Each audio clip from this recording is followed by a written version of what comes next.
Hey, so it's a bit of a different video for me.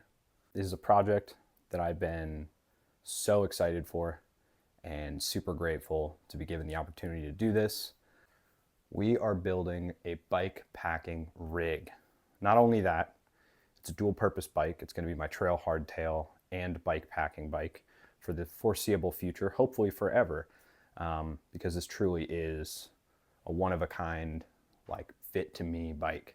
I think that this style of bike is reminiscent of what was truly built in the 90s, kind of like my Teasdale welded Kona Hot.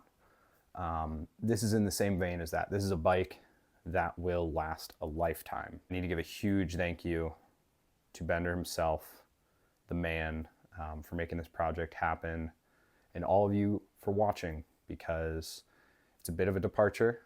It's something new, and I'm just going to let you know these videos are going to get really nerdy, really in the weeds with frame building, all the choices that we made, why we made them, what he thinks about certain things.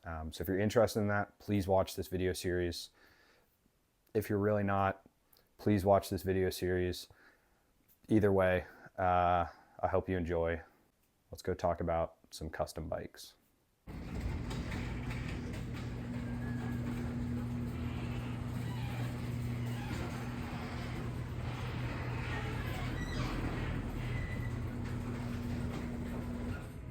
How's it going? I'm William Bender, and I own and operate Bender Bicycle Company. I build handmade steel bicycles, focus on mountain bikes, gravel bikes, and mostly bikes that touch dirt. I'm in Fort Collins mostly because I came to school here and I mostly never left. So I came to college here in 2008, kind of honestly just on a whim. Fell in love with it in college, and then after college I did leave for a little while. Lived in Breckenridge and did the ski bum thing for a little while, and then moved to San Francisco and worked for an architecture firm in San Francisco, and loved that city, but also just ready to be back in the mountains and in Colorado, which is where I'm from. So I love Fort Collins. It feels like a small town. Can't go anywhere without seeing someone I know. Our accessibility to the outdoors is amazing. We can just ride straight to single track from our door. It kind of has everything you need in a cool town, and yeah, it's hard to leave for sure.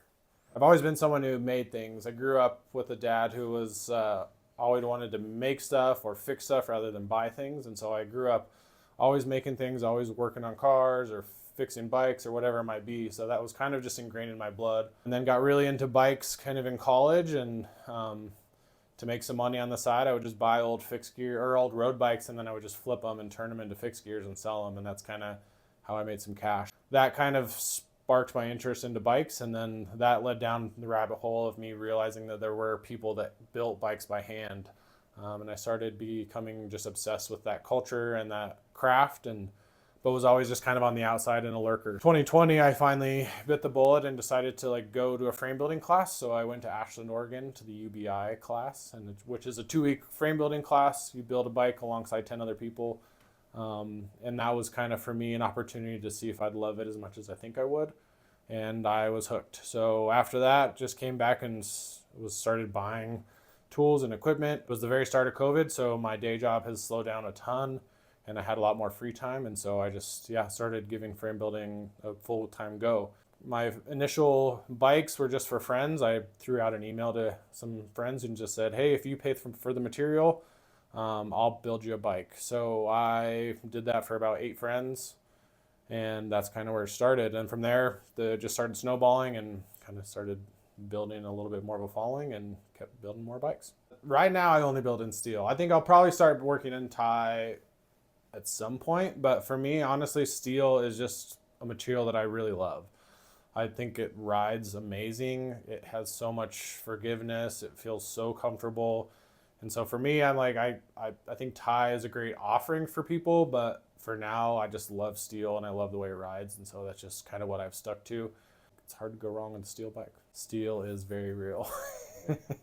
I've been an aesthetic person forever, and I come from a design background in general. And so, I think I've always cared about the way things look just as much as the way they function. A lot of times it's like the form of it can also, help translate to the function of it. I love the simplistic look of things. I want things to look proportional.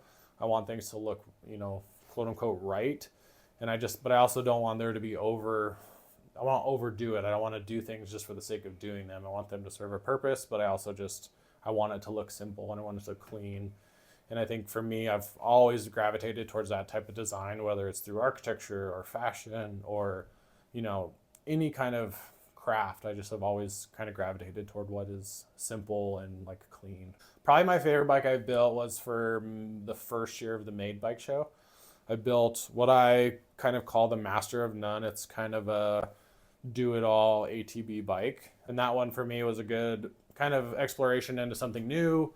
I really focused on building a really cool fork for it. And it was one of the first bikes I built that was like fully integrated for fenders and racks and kind of built to do anything. And just the overall aesthetic, the parts kit, and even the paint just like turned out amazing and probably was one of my favorite bikes.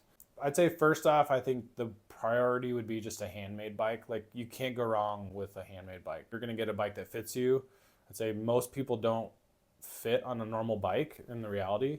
And so to come to someone and have someone be able to cater every single aspect of a bike to you specifically, whether it's fit or whether it's trying to create something that doesn't exist on the market. I think the beauty of handmade bikes is that we kind of sit on another side of the industry where we don't have 2-3 year wait times of designing a bike. And so, we can design something in the moment. And so where frame builders are kind of always pushing what's trendy in the industry or what becomes popular because we have the ability to make it on the spot instead of spending years developing it and then having to build thousands of those bikes. I think buying something from me is just, I want people that kind of gravitate towards my overall brand and my overall story, and as well as just like my overall style of bikes. Like I think I can build an amazing bike. I think I've ridden tons and tons of bikes and to kind of inform like my design language and design principles around bikes. So I think you'd come to me if you really want something that looks clean, looks really cool, and rides well, and that's something that's going to last you for your lifetime. I offer mostly custom bikes, or that's what I've done historically. A customer will come to me and say, I want X, and then we'll just try to make it happen. In the last year or so, I've tried to transition a little bit. So now I have a couple different, like, if you quote unquote, stock offerings. The first bike I kind of designed a size through would be my mountain bike or hardtail. So this bike, again, I can build it custom if you want, but what I've tried to do is just simplify things for customers. And so I just found myself building kind of the same bike a lot of times in similar sizes. So I just said, hey, why don't I just build a size run? And so again, you can order a small, medium, large, or XL. Then if you want kind of custom geo, we can just add that onto it. It's built around a 140 fork. The small, I do a 130. It's kind of a pretty standard trail shreddy hardtail. I recently designed a gravel bike. So I have my version of a gravel bike that's kind of stock. And for this one, I have two different options. With the new intro into fully integrated bar and stem, I've had that as an option. So you can do it with, basically 0 cables. That's an option, or you can do it with traditional external cable routing. With this bike, again, pretty traditional gravel bike, whether it's for kind of adventure or racing, it's kind of like a blend between the two. Just good to be on all day. I have one last one, and this is the bike I kind of mentioned before. I call it the Master of None, and this bike is mostly, I would say it's kind of a take on like an ATB or just kind of do it all around bike. The one in this photo here is kind of more towards a commuter setup with fenders and racks, but I've also built it for clients that it's more of like a bike packing bike or maybe even pseudo mountain bike. And so it fits up to, with fenders, it'll fit a 2.1. Without, it'll go all the way up to a 2.5. Made in-house steel fork, and then it's kind of built around mountain bike drivetrain, but beyond that, it's like it has all the mounts. It's got kind of everything you'd want in a bike. So you can kind of choose your own adventure with this one.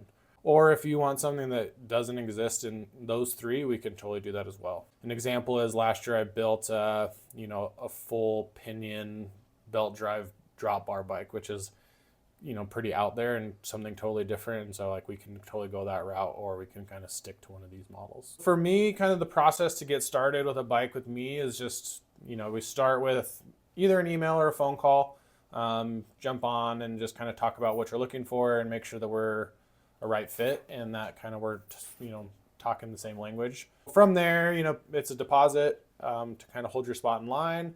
And then the first step for a customer is what I call my fit form. And so the fit form basically is just some basic information about you as a customer and then kind of what bike you're looking for. So kind of the first question I ask is kind of what type of bike, whether that's a mountain bike, gravel bike, road bike, or other.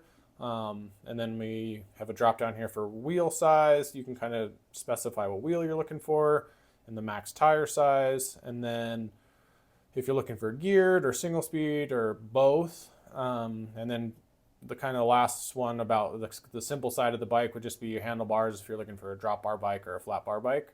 And then in there's a little bit of a notes section where you can kind of talk about exactly what you're looking for, which is kind of just goes back to our conversation from the beginning.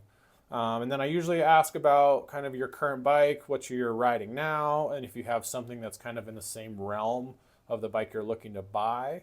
And then that also gets me a little bit opportunity to see how that bike fits you, if there's things that are really uncomfortable or wrong about that bike. And then after that, it's some basic measurements from your bikes and also your body. So we'll look at your saddle height, which is a very important measurement. Crank arm length, which is also very important and has become more popular topic of conversation lately, especially around mountain bikes. And then kind of your basic body measurements. So we look at your inseam, which is, your standard, ground to crotch, and then arm length, torso length, height, and shoe size. And from those numbers, those just kind of help me in the design process. There's all kinds of different kind of formulas and ways to look at those numbers that correlate to numbers on a bike. And so having this information is great. Some customers, might even want to go a step further. And I recommend it if you don't kind of have other bikes in the same realm, is going and actually getting a professional fitting and finding someone who has like a fit bike that you can jump on to try to kind of see what certain geometry feels like before we kind of commit. But I'd say most customers have some bike that they kind of are in a similar realm with, and we can use that to kind of start the conversation. But professional fit always does wonders and is always a good option as well. I guess we'll just talk about my bike. Yeah, for sure. Right? Yeah. So the whole idea of this is to have something that can do bike packing, rigid, long distance trips, fully bagged, but then in the 90% of the time that I ride it, it's a hardtail. Yeah. It's like a fun on the trail, like go out and do Maxwell after work. Yeah.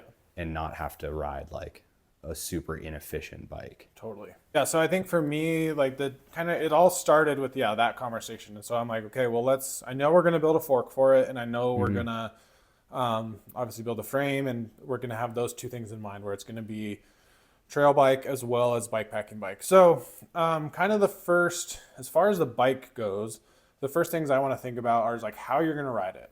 Yeah. And so, knowing that it's going to be a trail bike, we want it to be reasonably slack when it has a fork on it. And then we also, want to have shortish chain stays. Those are, and then like seat tube angle, don't want to have it too crazy steep, not too slack, kind of like pretty neutral, because we're going to be doing multiple things with the bike. We kind of start there. And then I also just look at the fit form, kind of get those body measurements, and start to kind of look at kind of how things work. So I use BikeCAD to kind of design a bike. BikeCAD is amazing because it's built specifically for frame builders. I basically start with 3 touching points of the body, and that's your seat, your handlebars, and then your pedals. We knew what size cranks you run, and so that's easy to find that position. We know your saddle height. And then from a bunch of the bikes you ride, we've measured kind of your measurement between the center of the saddle to the handlebars. And those 3 points we want to just make sure are kind of what you're used to and what like fit you really well. After those 3, then we can kind of adjust things from there. So and a lot of geometry from bikes for me comes from experience and things that I've ridden. Other bikes that I kind of know how they feel and how they ride and how they relate to what we're building for you. So we're using slider dropouts. So let's start with the rear end. But so chainstay length 435. That is like that's slant in the front, so they can go a little bit longer, which is kind of awesome for a bike that you're gonna maybe bike pack with, because it's like if we want to make them a little bit longer to make that bike a little bit more stable, we can. So 435 gives us like, I don't totally subscribe to the super tucked chainstay. I think it diminishes it at some point where the bike starts to feel, especially where we ride, where it's really steep, that bike wants to just come off the ground 100%. Very easy. Yeah. And I think I think at 435, 430-ish, you still maintain that like really playful, really snappy kind of ride. Bottom bracket drop's great, but I also like to look at the bottom bracket height because it totally depends on the wheel. They are obviously somewhat interchangeable. But finding a place where we are stable, we want it to be low enough to where we feel stable for bike packing, but high enough to where, it still feels really playful and nimble.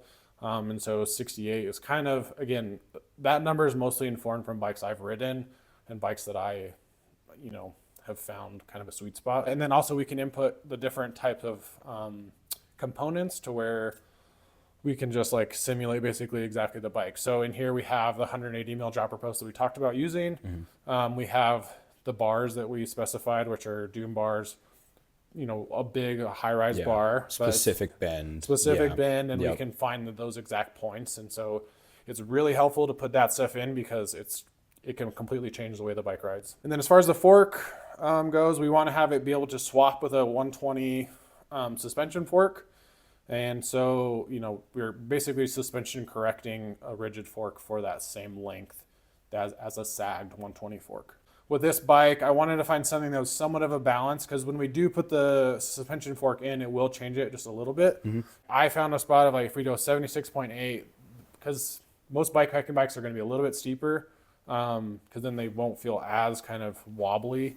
And so that was what I felt pretty good. And then when it does switch to a 120 fork, it changes it to right at like a 77 or 67, sorry. Yeah. And so it does slacken it out a little bit. It's really hard. Like, it's a little tricky when you go from like a trail bike to a bike packing bike, because you want to find that balance. We could, obviously a lot of trail bikes are going to be slacker than that, but about a degree, so it's not a ton. But then we're also just finding that balance in between the two. That's what I felt appropriate. I think that bike is still as a trail bike's gonna ride really awesome. At 122, you're not, with a bigger travel bike, you want it to be slacker a little bit more maybe, but with a 120, it's like a little bit steeper. It's gonna feel pretty good still. Another one that I find is important is just like kind of figuring out where your hands are in a vertical space compared to your saddle. Some people want like a bar drop, some people want to rise. You ride a high rise bar, so it's like a little bit more upright, which caters itself to the bike packing realm anyway, where you want to be a little bit more comfortable. And so we definitely, we're shooting for like at the saddle or a little bit above. That's a kind of broad, basic overview of kind of the numbers I start to look at. And there's so many different numbers that you just kind of have to find what's really important and find a kind of priority of like, hey, these are the most important for fit, and then we can kind of go down the chain and make sure everything kind of aligns, and it's like a puzzle. Again, just going back to our earlier conversation, it's like these are the things that you can decide to do on a custom bike that you just can't on other bikes. And so being able to plan accordingly, plan everything that's going to fit you well, you can choose it, have it ride a certain way, you can down to every little bolt. It's like we can make those decisions, and you're not having to compromise. So with this bike, I start with tubing in a sense of, I know it's going to be ridden hard as a trail bike, and it's going to take a lot of weight carrying bikes. So we want to definitely go on the bigger side of tubing, but not overbuilt. So I have a down tube here, and down tubes, I usually do 38 millimeter down tube. Again, it's a nice beefy tube. It's going to be super strong. When that bike, and I know you ride hard too, so it's like if you're hitting a jump and you're also loading your bike down, it's like we want something strong. So that starts with the down tube. So 38 mil down tube, start there. I mean, good size butts, but also again, I'm going to go back just a little bit more and just talk about like with tubing selection. This is one of the best benefits of a custom bike is that I can build the bike to you specifically, the way you ride, and like also how much you weigh. Yeah. When you buy a bike off the shelf, that bike has to be designed for someone who weighs 100 pounds and someone who weighs 300 pounds. Yeah. And so that bike is going to be overbuilt all the time. For pretty much everybody. Yeah. And so it's like everyone always talks about steel being super heavy. And it's like, it is true in a commercial sense. In a handmade sense, like this tubing is way lighter. Yeah. And so I can kind of curate that tubing specifically for you. Even though we're talking about heavier tubing, it's still going to be a pretty light bike. Yeah, so for sure. Yeah, so that's the down tube, 38 mil. Top tube, again, we want it to be strong. And then for me, this also goes to aesthetics too. It's like there is a visual aspect between the ratio of like the tubing sizes. Yeah. So I'm going to prioritize the way it's supposed to ride and then make sure it looks right too. So to me, I do love a 31.7 top tube. This one is a 868 butting. So for those of you who aren't familiar, all bike tubing, it's internally butted, and so it's thicker on the ends and thinner in the middle, and that profile is on the inside of the tube. So this one, when you see what's called 868, it's a 0.8 thickness on the ends and a 0.6 thickness in the middle of the tube. Yeah. So, and then the lengths the butt has different lengths. Basically, the purpose of it is for strength and then weldability, so you have area to weld that's not super, super thin. To get kind of a shorter chain stay, we do need to bend the tube. So we have a bent seat tube. That basically just like pushes the seat tube out of the way of the tire when you have when it's fully slammed. Yeah. So that's kind of like a fine line of where it is. I try to just blend it as much as possible. So we push that bend really far down and just have it kind of blend in a little bit. But that just gives you a little bit more tire clearance. You know, this bike's going to be riding in the mud or dirt. So we want to give ourselves a handful of millimeters to give us some space for that. It's really hard to bend butted tubing depending on the butts. So this tube is just a straight gauge tube. And then because of that, this gets a little nerdy, but because of that, you use a seat tube collar, it's called, and that just gives you the proper diameter for a seat tube or a seat post. So that gets welded on there as well. For this bike, we're just going to run a 44 mil head tube. This one, because of the size of the fork and then size of a rider, it's going to be a little bit shorter. Doesn't really matter. It's just that's what was necessary to get the hands and the positioning in the right spot. So head tube. And it'll be a 0 stack at the top and then an external cup on the bottom. And then we're going to build the fork with a similar, it's going to be a tapered steer tube on both. So that way it's like super easy swap out. You're not going to have to change crown races. You can just, have one for each that's the same size. So you're not going to have to change drop the fork and toss that one in. That's going to be really nice. Bottom brackets, I pretty much build everything with a traditional BSA bottom bracket. So 73 millimeter BSA bottom bracket. It's like tried and true. It's hard to beat. So you're telling me frame builders don't use press fit bottom brackets? Some do. I'd say the most common are these and then T47. T47 is also great. T47 is really nice in a lot of ways because it can give you some more clearance. So it's a little bit bigger. You can land bigger tubes on it. There's reasons for it for sure. And then like for internally routed bikes, T47 is also a great option. But I just use BSA. It's just it works. Threads it doesn't creak. It's easy. Tried and true. For my mountain bikes, I've implemented 3D printing for yokes, and I've been doing it honestly since the beginning. A lot of my background came from 3D modeling and in engineering, so it was an easy skill for me that I already had. So I figured might as well just go for it. So this was one I've designed. This is probably the 5th or 6th iteration of it, but fully designed on the computer by myself, and then I outsource them to get them 3D printed, and they are made out of stainless steel. And down by the cranks and the tire, everything gets really, really tight, and your margin of error is very small. So this takes out all of that, and I know that this is going to fit a 2.6 tire or 2.5 pushing 2.6 tire at 430 or 428 even. And it's going to fit a 36-inch or 36-tooth chain ring, and then it's already mitered to the bottom bracket. So that's plug and play, and it just makes my life so much easier. And my design aesthetic with this one is like I think this technology is amazing, but I also kind of want to hide it. I want it to look like it's not there. So I've designed it in a way that you can tell that it is 3D printed, but it blends in really well and it doesn't stand out. So that's just my philosophy with it. And then I've also really loved kind of wishbone seat stays. That's kind of been I just have loved the look of it. This is probably like the most 90s part of sure. your bikes. Definitely, like very big design cue from. Yeah. Yeah. I mean, it's been done. Lots of people have done it, but I've always loved it. And so it's just something that I wanted to kind of incorporate in my bikes. And so there's a lot of ways to do it. I've done it in many ways. I've bent the tubes, and I've found just kind of with my setup that I haven't found a great way to bend them. And so I've honestly just started 3D printing this seat, the seat stay. Basically, it's like a secondary yoke. So, and again, it's pretty basic. It looks like it could, I mean, you could easily make this out of normal tubing, which I have. But I also can add in little tiny hits that like you can't really get anywhere else. So I have a little logo hit in that. And again, I know that this is going to fit the right tire and it's plug and play. Time. So again, it's just simplicity for me. You know, a lot of frame building, you got to be efficient, you got to be quick. That's how you make your money. So for me, that's been one of the answers. The other reason why those are really nice is then my seat stays are very simple. So seat stays for me are just straight gauge tubing. They're 5/8. And then with those yokes, I just have one tubing with one bend, and I can just batch make these. So with chain stays and seat stays for the like stock bikes, I'll go through and I'll just batch make 10 pairs at a time. And so then they're cut and ready to go. So I'm not having to waste time like doing it for every single bike. Yeah. Chain stays are the same idea, just a little bit thicker tube. So these are 3/4 inch straight gauge. Pretty common, pretty standard for frame building. And then our other selection is just dropouts. So for this bike, we're gonna go with an adjustable dropout, which is a slider. So these are from Paragon Machine Works. They make amazing things.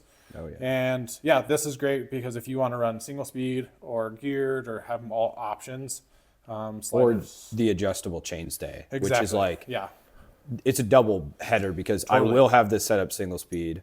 I will have it set up geared. I'll have it set up rigid for bike packing, for like suspension mountain biking. And so having all of that adjustability, I think is like super nice. For sure. Yeah, it's exactly. It's like, even if it's just in geared mode, you can just lengthen them a bit and feel more stable, which is exactly, you know, a huge plus. So that's those. And then they're awesome. They come with different types of inserts. So for this bike, you know, we have just a standard insert with a derailleur hanger. And then this one, it's like a post mount 180 direct mount. And so those and then you can buy different ones, which is really nice. So it's like if you wanted one without a hanger, you can just buy that one. If you wanted 160, you can buy the 160. If you wanted one without a brake, you could do that. So they have a million different options, which is super nice. That's kind of our tubing selection, is just getting all those and making sure that those are kind of catered to the riding. Like as far as the main tubes, it's just figuring out how much you weigh, how you ride, and kind of choosing sizing of tubing and butting profiles to kind of fit that, to make sure it's like it's going to be strong enough, it's not going to break. But it's also not going to be a tank and just a crappy ride, you know. So, and like with the butting profiles like that, steel moves a lot, and so it's like allowing yourself to have flexibility, have that bike feel really supple, really, you know, and have some forgiveness, and it's all goes into picking the right tubes. So if you couldn't tell, I'm filming these outros in the future. This project's been a long time in the making. I need to give a massive thank you to Bender for making this happen. Being able to work with him has been a dream come true. I already know how the bike turned out, but you won't know for a little while. We got some big projects coming up, some big plans to do with this bike, and I hope you guys are really excited to see it get built. Leave a comment down below if you've got questions about what we're doing, why we're doing it, any questions for him or me. I'll try to answer them in upcoming videos. I'm very excited to get this bike off the ground. You're going to come along with the whole process, seeing the welding, the mitering, all the things in between. There's some brazing that happens. I even get to work on my own frame. So pretty excited. Thanks for being here, and see you next time.